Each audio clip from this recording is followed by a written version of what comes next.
Today we're going to talk about flute sound. And to me, in my opinion, flute sound is one of the most important things you do because it's your signature, and that's what's going to define you as an individual.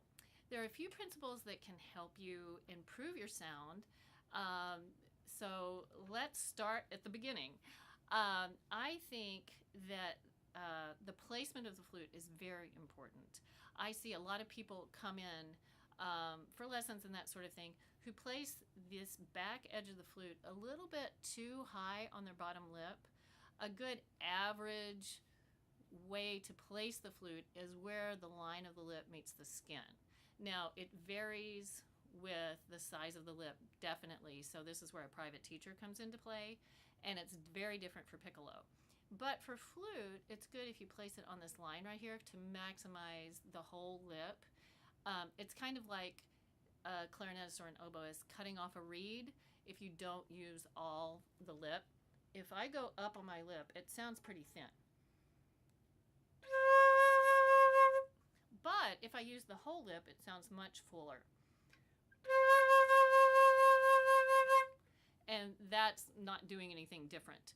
So that's the first thing you want to do, is just place the flute kind of in that curve where the lip is.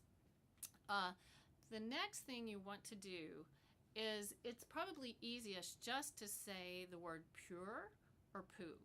And that gives you a nice formation for your embouchure. It gets the corners in, it gets the top lip down. Now the top lip is of vital importance when you're playing flute, because it's very similar to a thumb over a garden hose, and it's like spraying somebody with a garden hose. The more you get that top lip down, the more intense the sound. So if I play this C without my top lip down, it sounds very airy. The minute I get the top lip down, it gets very intense and with less air, so your phrases will last longer. So what you want to do, you want to try stretching that top lip down and get the whole top lip below the edge of the top teeth, like that. You can do it in the car. People will look at you a little funny, but it's good stretching. It might take you a few weeks to get used to it, but it maximizes the air and the sound at the same time. The inside of the mouth is also of vital importance. Playing the flute is very similar to singing. We use this whole head to make our sound. So what you want to do on the inside of the mouth is to raise the soft palate, kind of like you're yawning. So you want to get that up somewhat, and you want to get your teeth separated, probably the width of marbles. And at the front of the mouth, what you want to do is arch the tongue just a little bit behind the teeth so the air will go right into the flute.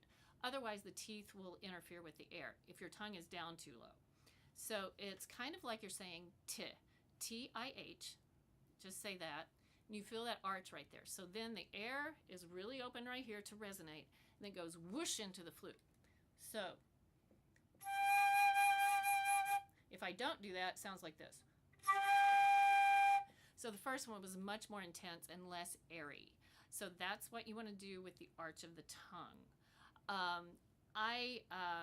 Also, you notice probably that I play a little bit to the side. Some of you may do that. I don't think there's any deal breakers about playing the flute with lips and that sort of thing, unless there's a massive divot in the middle there.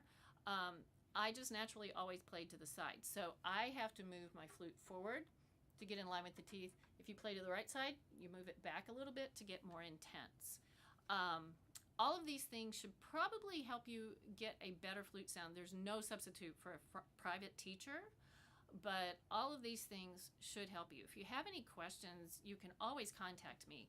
And there's a couple of books I really love because I love to equate flute to singing. The first one that came out was by Marcel Moyes, Tone Development Through Interpretation. I love this book because it's a bunch of melodies and opera arias. So you can listen to the singers sing it and then try to emulate them in all of their interpretation, that sort of thing, and tone.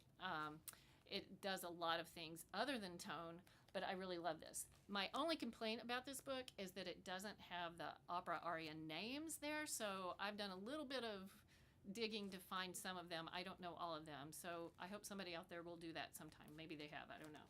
The other one I absolutely love that came out, I think, in the late 90s by John Wyan is called Sing.